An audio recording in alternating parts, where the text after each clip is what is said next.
Get ready for hot takes and insight from local industry experts in real estate, business, and lifestyle.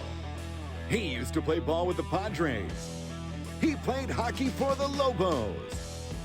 Now they're crushing it in the real estate game. Together, they'll showcase the best of the Duke City. This is All About You, ABQ. Oh, that's right. It is all about you, ABQ. Now, the goal of the show is to highlight the best of our city's industry experts in real estate, culture, and lifestyle so that you walk away with some value and feeling inspired. Now, the way we like to do that is to answer the questions you may have or interview the guests that you want to see. So we invite you to join the conversation. You can reach out on social media up here or join our email list to get some timely tips about our community and real estate market. Hey, I'm Skip Adams, owner of Sold by Skip Real Estate Brokerage here in Albuquerque. Grant Harvey, home loan specialist. Oh, hold on tight. Where have we seen Grant before? Is the ex-head coach of the University of New Mexico men's Lobo hockey team. And where have we seen this guy? Was it HGTV's House Hunters, or was it because he's part of the top 2% producing real estate agents in the city? Oh my God! Here's Maybe why even in the world, in the entire continental. Ever, yeah. Here's why you're going to want to stay tuned. Michael LiRosi, he's a coffee lover and the owner of Cafe di LiRosi, the Roses Cafe, coffee shop. Yeah, I became a coffee drinker just as of recently, so I'm fairly interested. And by the way, how do I drink my coffee? Like a 5-year-old does, pretty much a milkshake. So Through a straw. Yeah, through a sippy cup with an elephant ears. And then stay tuned to the end of the show. It's everybody's favorite, Skip's Tips. But Grant, dude, man, I feel like this season 4 is just blowing by. Everyone wants more. It's got to be the hot rug. Yeah, it's just, we're radiating, you know, you look vibrant. I feel like we're giving off this energy. Just pure sex in the studio. Just melting TV screens. What's new with you, man? What have you been up to? Yeah, so I have decided that I'm going to put my Supra together, and I think I mentioned this before, but now it's about to go under the knife, and I have now picked out the parts. I have a Toyota Super Turbo for those of you who know cars, or for Skip, it is a silver death trap that you find me texting people on while I'm going a million miles an hour. That car has been dormant for about 10 years. I had actually bought one of my friend's whole super garage. What does that mean? He unloaded all the parts that he had, and my garage looks like Frito-Lay warehouse. Now, the cool part about this weekend was I had my buddy Jeff, who, shout out to Jeff, did a loan with me, VA guy. He's a super guy. He's going to build my car. And what happened is it looked like we were filming an episode of Storage Wars. So he goes in there, and he's a super expert. And he goes, oh my God, every time he opens up a box, oh my God. So I've got stuff that's probably worth about 25 grand that I picked up for 5,000, to the tune of 5,000 bucks. So I think I'm going to make a profit, build my Supra again, and yeah. Wait, I'm so confused. So you're rebuilding your Supra, yes, or are you selling garage parts? I'm doing both.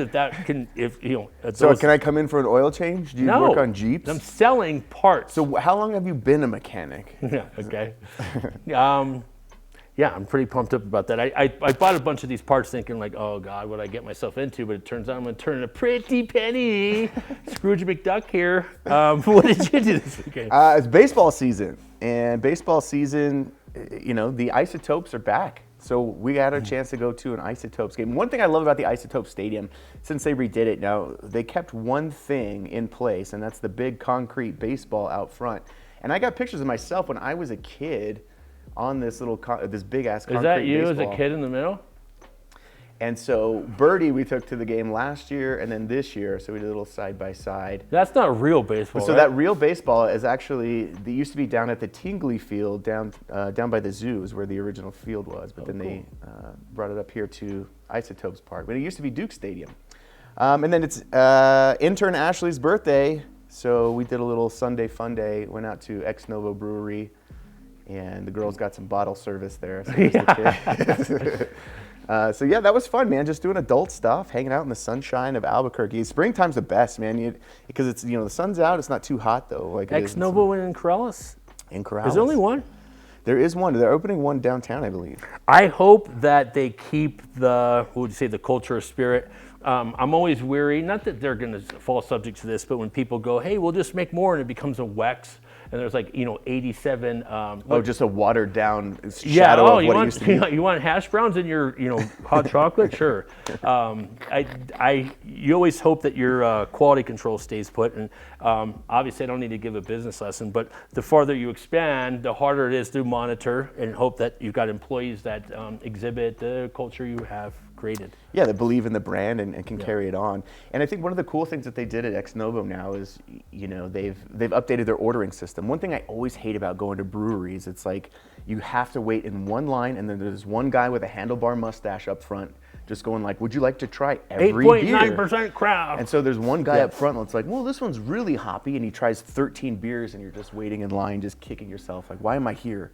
So what they did is they updated their ordering system. Now everything's done through your phone, through an app. So you're sitting out, and you just go, yeah, I'll take another beer, and then some guy comes skipping out. And as long as they give you the hybrid option, you know what? I like to hold the menu. Call me an old-fashioned guy, Charlie Chaplin, black and white. But like, I like to. You're tactile. I don't. When they go, hey, scan that. Some people, like myself, like to just hold it and flip the menu over 17 times. Keep realizing that there's wines in the back and not dessert. But I like something to hold. So I think and then it blows away in the wind, and then you got to do the happy dance. We should just get rid of everything and no napkins. Just go like this at the table. But I do like, I like the option of both. Can you order in person, or does a guy go, I don't deal with humans? Yeah, do not make eye contact. Just 19-year-old who's all, I can't function. He's talking to me. Do you get to talk to someone and order? Hey, if you want to do that, go to Wex. Okay? Yeah, what's your problem? You like people? Go to hell. That's your Grant's rant. Yeah. Okay. So I think we covered everything. Did you do anything else besides when you went to? You went to Okay. You went to the baseball game. How did you know that was at Tingley Beach? What, the baseball? Yeah. So, not bragging, but we had the VIP suites. And, like when you're walking up the stairs, they have pictures of like the old stadium and like history of the team and everything. And there's a picture of the original baseball that was down at Tingley. So I put that up in the old noggin. I memorized a few things about baseball. Meet the Mets, step right up and beat the Mets. How about that? Yeah, okay. Remember when I used to live in the Bronx? Okay, so yeah, that's actually a pretty good song and a good reference. Thank you for that. Let's talk about Santa Fe. Santa Fe, which translates into holy faith, right? So holy faith. And the reason I say that is because every time I go up to Santa Fe, I'm always like, holy faith, I got to go up to Santa Fe. Intern Ashley's birthday, we're heading up there this weekend to go kind of explore, get some nice food, spend the night, and kind of unplug a little bit and just see what Santa Fe is all about. What's your take on Santa Fe? I know you've spent a lot of time up there. Yeah. There's no nightlife, and the good thing is you get to kill yourself more than twice at that town. No, Santa Fe's okay. I mean, it's got its. There is this pompous, look down upon others kind of view there. They do have quite a tradition, and they've got the baccy sold on niche and turquoise and stuff. And I always like the tourists that wear more turquoise than the shop they're standing in is selling. That's what I like about back east people, and enough leather and moccasins to make Jimmy Crockett One thing you do need to know about jealous. Santa Fe is that if you live there, you do have to dress like an asshole. And if we had a picture of people that dress in Santa Fe, Mark, if you can pull one up, just Google people that live in Santa Fe, what do they dress like? I think they cut like a rug like this, but it's Indian fashion, and then just put it over their head. Yeah, and then wrap it in turquoise. And then silver. They you can always hear them clanking down the street. Or I used to use Reynolds wrap because it's cheaper. Santa Fe has some pretty cool houses. The thing is, it's just kind of desolate, and they have their communities that are what's the big one that means the plaza? Yeah. Oh gosh, yeah. They have great. Some of the mediums that are impressive there, but I don't know. It feels like Santa Fe is like the emperor has no clothes type of thing, right? Oh yeah. Therefore it is. Oh, you don't get it? Oh well, you must be one of those poor people. Yeah. Again, holy faith, going up to Santa Fe. What made you bring that up? Just because of birthday ambitions? No, we're just getting out of town. I know, but you just go speaking of it, it's just this Santa Fe. Sorry, it's not you. That's my take on Santa Fe. It's not you, Santa Fe. Yeah, it's you. But if you want to buy a house up there, give me a call. Oh yeah, never mind. Yeah, this place is awesome. Fantastic. While we're ranting on our own, let's get into Grant's rants. There needs to be music that comes in there. Yeah. Today I'm going to talk about grocery stores, self-checkout, and the lack of employment in cashier lines. I'm going to bring up an event. This happened at Smith's. If you want to yank our sponsorship, Smith's, I understand. Went in there. It was about 3:45 in the afternoon. You know that crazy, unexpected rush of people that were in there. And there were 2 checkout lines. Then you had self-checkout, which had about 17 people all the way to Los Lunas coming out the door. So I say out loud, hey, is anyone else kind of bothered by the lack of lines? And the one guy decides he's going to have enough of that. And he goes, I haven't heard anyone else complain. And I go, well, how long do you have for this informal poll I'm about to set up? Where everyone went, yay, and no one went, nay, like the old English labor pool. So then I go back a couple days later, and it's at night, and it's 10:52 at night. And that's when this bachelor shops. I get in and out of there in 4 minutes. In my 4 minutes there, they have told me you have to vacate the store, you have to make your purchases. They do that 3 times. So I get there and there's one self-checkout, no other cashier lines. So I go, hey, you spent so much time telling us we had to get out of the store, you forgot about how we're gonna get out. And so then I had another guy going and shaking his head like, oh, I can't believe you're here this late and blah, blah, blah. Where I'm going with this is Smith, stop saving money on labor and get some people in the cashier lines. And I usually have 15 or less items. Is that gone? By the way, the brontosaurus, is that extinct too? Can a guy just get his peanut brittle and maybe a couple bananas and get out of the store before the family that's like preparing for doomsday is in front of me with 17 cards? Can that happen, Smith? That's your Grant's Rants. Peanut brittle and bananas, bro. If we make it big time, that'll be why. Grant's Rants. Clip that one. Here's why you're going to want to stay tuned. Michael LiRosi, the coffee lover and owner of Cafe de LiRosi. Poor guy's waiting to get on the show. He's like, what the hell did I agree to? No. We're going to learn all about their small business. He's like, but I like Smith's. So figure out what it's like. Some products from Smith's. Am I 86th? You are 86. And then stay tuned to the end of the show. It's everybody's favorite, Skip's Tips. This is YouABQ. Yeah, we're back. Hey, welcome back. It's YouABQ. I'm Skip Adams, owner of Sold by Skip Real Estate Brokerage here in Albuquerque. Grant Harvey, home loan expert. We're joined in studio by Michael LiRosi, a coffee lover and the owner of the Cafe LiRosi coffee shop, coffee cart here in the Albuquerque area. Michael, dude, thanks for showing up, man. I appreciate you coming all the way downtown. Thanks for having me. Thanks for what you guys do for our city. No, you have a cool backstory in the fact, born and raised in the Rio Rancho area. In fact, met your wife in high school, and I think that's a cool story. Talk a little bit about And we your talked beginning. about how his wife was actually his teacher, and then and it was a Lifetime television series they made after him. The reason she's just not kidding. here- We're already starting off like roasting. Just kidding. They're actually the same age. So Clip it. So people always said that I have bigger roots than wings. So born and raised here in Rio Rancho. Had many opportunities to leave. A lot of my friends, took jobs in Dallas and Phoenix and all these different cities that are going. But, I think my family has created such a sense of community here, and it's one of my favorite parts about the city that never really had a desire to leave. Yeah. But yeah, a little bit of background from my family. I was going to say, let's talk about the last name. It doesn't sound very Hispanic. It's super. Even though he's been trying to say his name in a Hispanic. LiRosi? I know LiRosi. You start rolling the R, like, no, he's Italian. He's Italian, actually. Yeah, Italian? No, it's Italian. Yeah, we're super Italian. I mean, I have Italian tattoos. I have a rose. Our last name LiRosi means rose in Italian, and so I have tons of tattoos representing our culture. So it's kind of interesting. I'm 100%. Both sides of my family, my mom and dad, both came from Italy off the boat, and so they migrated to New York, lived there for. I probably should know, but decades. They were there for a long time. They established themselves. They both started businesses. One grandfather started a salon. The other one started an iron shop. And this is in the same borough? In Bensonhurst, Brooklyn. You always see the guys going, Bensonhurst with the baseball bats and stuff, I've seen enough movies. Yeah. Now, tell me, before I stop you there, I have the temptation every time to say Italians. Is there any Italians that say Italians? Because I like saying it that way. It's very condescending, isn't it? Italians? I didn't think it was like that. Yeah, I always say it just to flex, but if you talk to an Italian, it's Italy. Does that they get mad? Like, I'm not an Italian. I'm an Italian. Yeah, they get mad when you call them like Italians. Bensonhurst. They do that after shortly. Yeah. So My father-in-law says Italian. I don't know if he does it to get under my skin. I don't correct him, so that's the only person I You don't should correct. But him, everybody correct else, him. You know the old, the old-fashioned way. The old they 1-2. call it, yeah. Okay, so we're sorry, we can't Yeah, help no, it. We so can't yeah. help ourselves. So your family's got deep roots in New York, but so how on earth do you end up in the American Southwest? Well, AMREP. AMREP had basically built the city of Rio Rancho. They had all these promotions. It's actually in a movie. I'm forgetting the name. Glengarry. Yes, exactly. And so they had this big promotion about a new life out in the West, where you have all this space and all this land spread out. Yep. And so both my grandparents fell for it. They took a trip over here.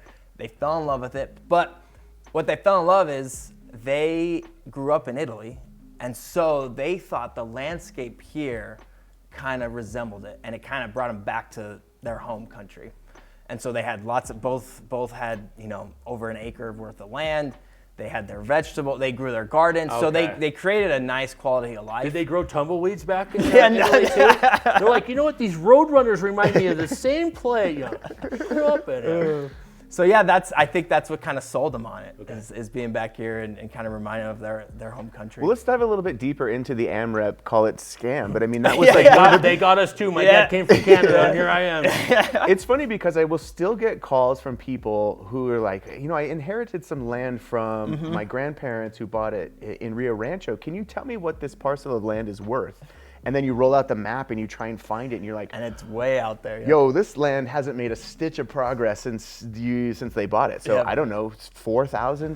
It's worth $7 more than they purchased it for. Actually, I'll tell you a quick story. I had a buddy that would parcel the land together to sell that was actually workable. So he would and he would just go on the phone and be like, hey man, I'm going to offer you your money back or maybe double. And what was priceless in the fact that he was able to assemble these plots Big to parcel, something right? usable. Right, because people aren't inheriting these now. Yeah. It's been And they're around like, damn it, we've been had for generations. Yeah, and so that's actually kind of limited Rio Rancho's growth, is because AMREP's owned the city majority, and then they sold all these pieces of land to people out on the East Coast, and now they're trying to grow, and they don't know who owns these parcels Well, the of good land. news is downtown is really close to where the other houses are. So that's what's cool. But at least they had some vision. And there's a city of vision. So, of course, I guess their vision is 25 or they're blind. So, yeah, it's AMREP really is the reason why, I'm here, my family came. And I look at some of those old promotions, I mean, they had lakes and all these different golf courses. Speedboats. Yeah, I don't blame them for wanting to come out here. I don't know why they bought it when they were here, though. They should have realized. I wish AMREP was still around. It would have been better than the first job that we had. What? At the mortgage shop. Slinging AMREP mortgages? Selling the had dream? some brochures. No, AMREP is still around. In fact, they've morphed. They're building houses. Amerston Homes. Amerston Homes now. Is this real? Yeah. Oh, yeah. Is Cutco Knife still around? Yeah. They build a nice home. They do. Yeah. In fact, they're sponsored by this episode. Sponsored Oh, by actually, yeah, AMREP is one of the top 100 one of my NASDAQ all-time performing. favorites. Wow. Yeah, I couldn't even get a job there. So talk a little bit more about Rio Rancho. I know that here's one of the funny things. So Rio Rancho is different from Albuquerque, Right. and a lot of people from the outside don't really understand that there is a little bit of a border. I still don't know the difference. And It's so a giant hill. when you leave town, are you one of these guys that people go, hey, where are you from? Do you go, I'm from Rio Rancho, or do you say I'm from Albuquerque? Okay, that's a great question. Albuquerque. It's not worth the conversation to define where. Yeah, so if I'm outside the States, I'm from Albuquerque. Yeah, that's funny because And everybody knows it because it's like, oh, Breaking Bad.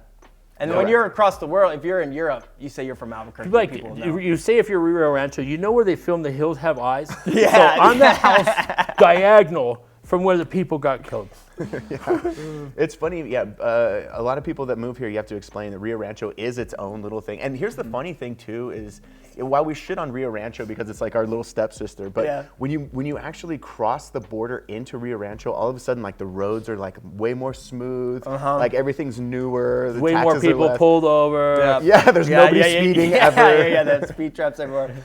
I'm a Rio Rancho homer. I will defend that city to the day I die. I love it. No, Okay, you've got 5 minutes. He's on the hot seat. Where's the camera? Give us your elevator pitch for Rio Rancho.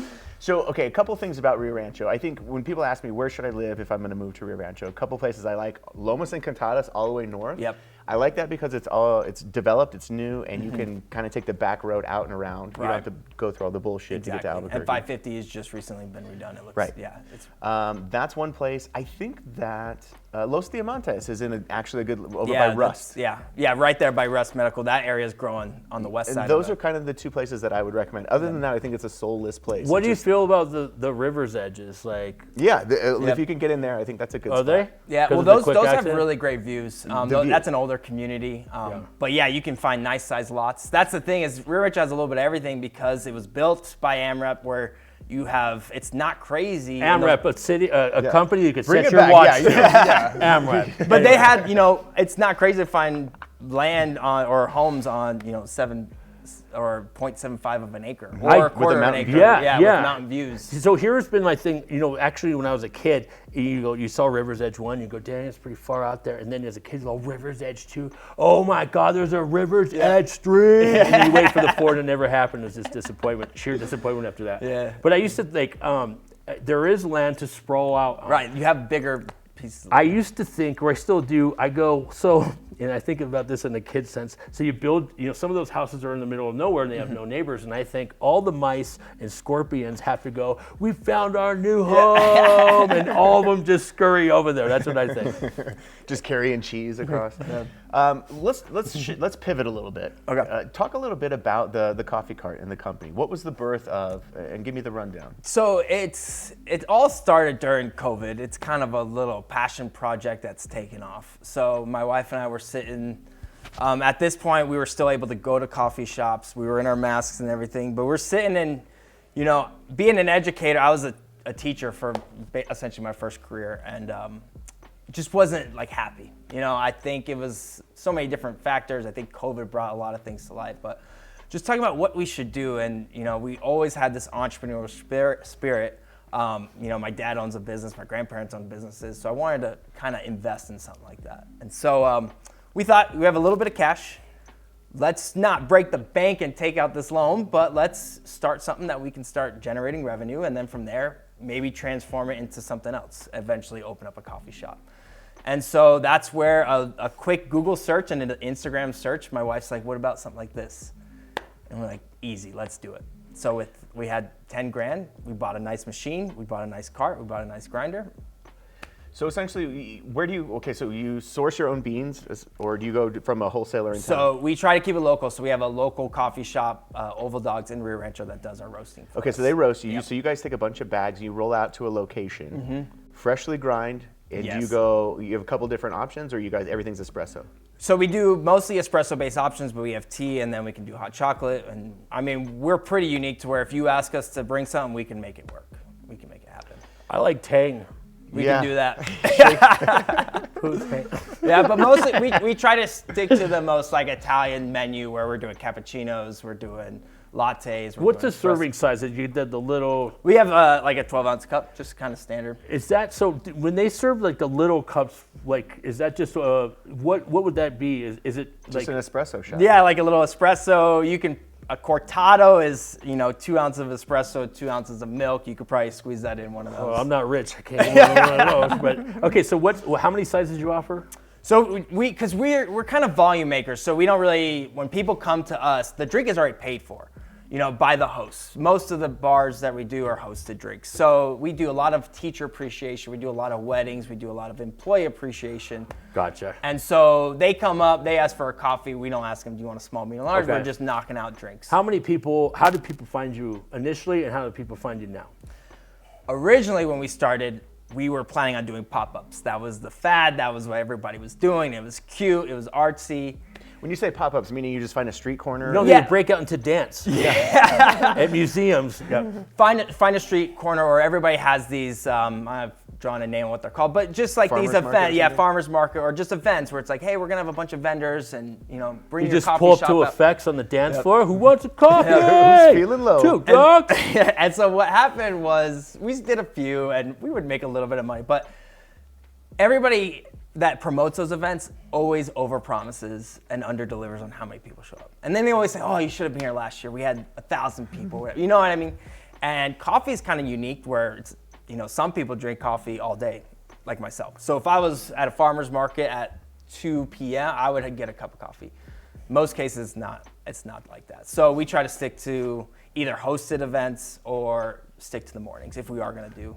Any pop-up stuff you do now? Do you ever do you miss pop-up stuff? I guess you got to meet some people, do you, or not? Well, things have been a little bit harder. We have a 6-month-old at home now. Oh, that's awesome. And so we don't do pop-ups at all. And 6-month-old babies are lazy. They don't really They help. can't carry anything. Yeah, he yeah, doesn't know the exactly. menu if again, he was huh? able to grind the beans or do something, it would be. So now we have stuck, and this has actually been the best for our business, is we stick to mostly just private and business-to-business deals. I like that. Yeah. So what would be what's too many people?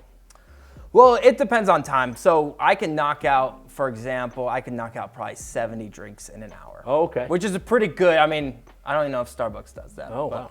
Could you wouldn't, like, you'd rule out Electric Daisy Carnival with like 300,000 people, right? Yeah, I don't think I'd be Okay, able that's to. probably yeah, just, yeah. we can't go Most there. of our events are, I think the max that we've done is probably 200, but that would take us about 3 hours. Can I get a price, like, if you expect to serve that many people, or what is it, a price per? Yeah, so the way our pricing model, and it's taken a while to kind of figure this out. I would imagine. Yeah, because, and you try to reach out to other carts, and some are helpful, some aren't, but you just kind of have to find what's best for you.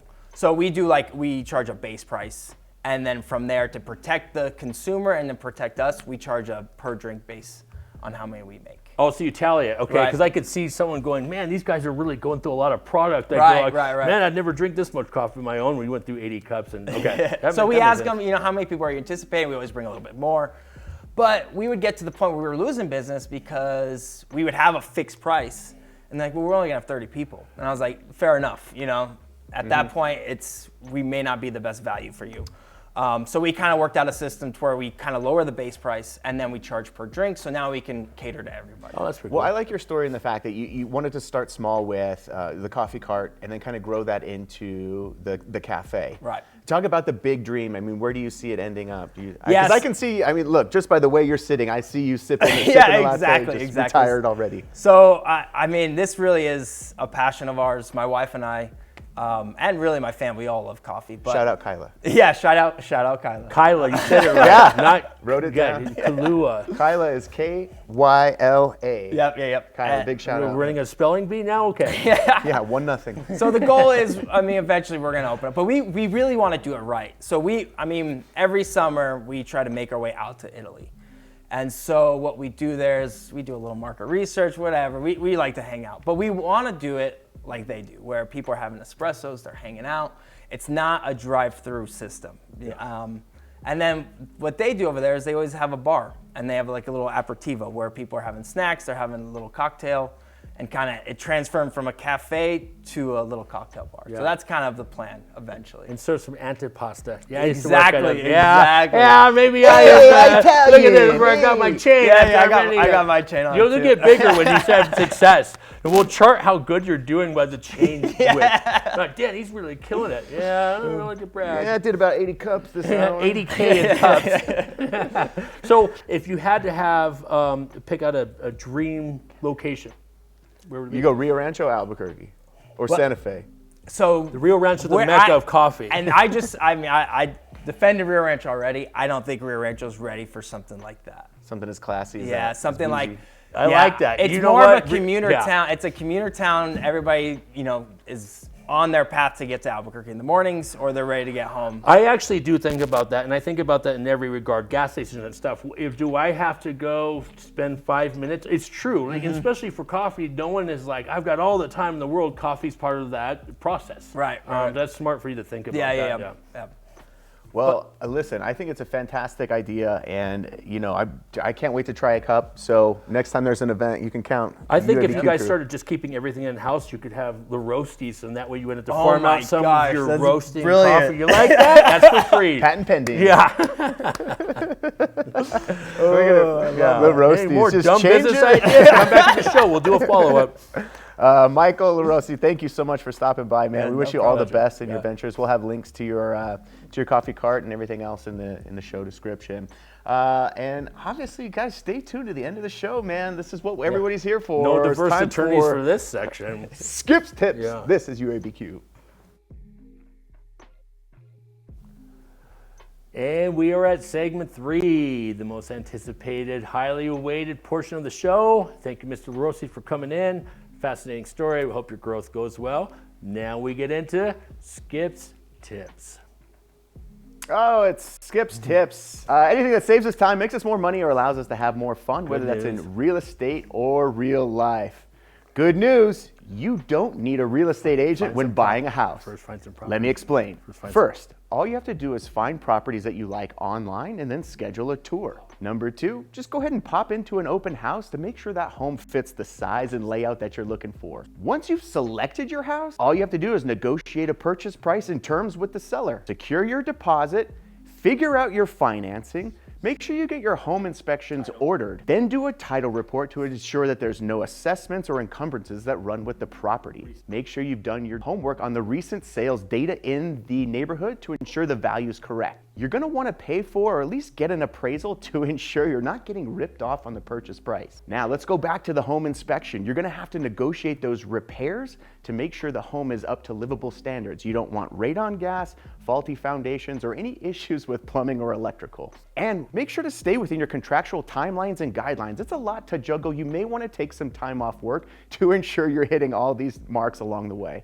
As you get ready for closing, be sure to review the terms of your loan and your closing paperwork, because that's going to be important when you sign. Be sure to deliver your down payment on time along with your closing documents for closing. And the last thing, make sure you do that final walkthrough of the property to inspect to make sure that nobody's kicked holes in the property or ripped out the electrical cords or stolen the appliances. You're going to also go over the closing documents on your own to make sure that all the numbers line up that you agreed to with the seller along the way. Or you can hire an agent to take care of all these steps along the way for you from contract to keys. And just remember that proper guidance can be expensive, but no guidance at all will cost you a fortune. Share this with a friend and tell them Skip said so.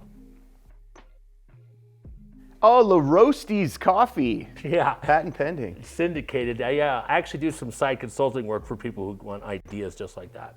If you want your business to go south, call me. If you're doing well, call me. Every Wednesday night, Sunday morning here on the Education Channel worldwide, the YouABQ podcast on YouTube. We are taking more messages on Instagram. If you have some email you want to send us, you have suggestions, you have questions, you want guests you want to put on the show, let us know, and we'll think about it. This is all about YouABQ. We'll highly consider it. And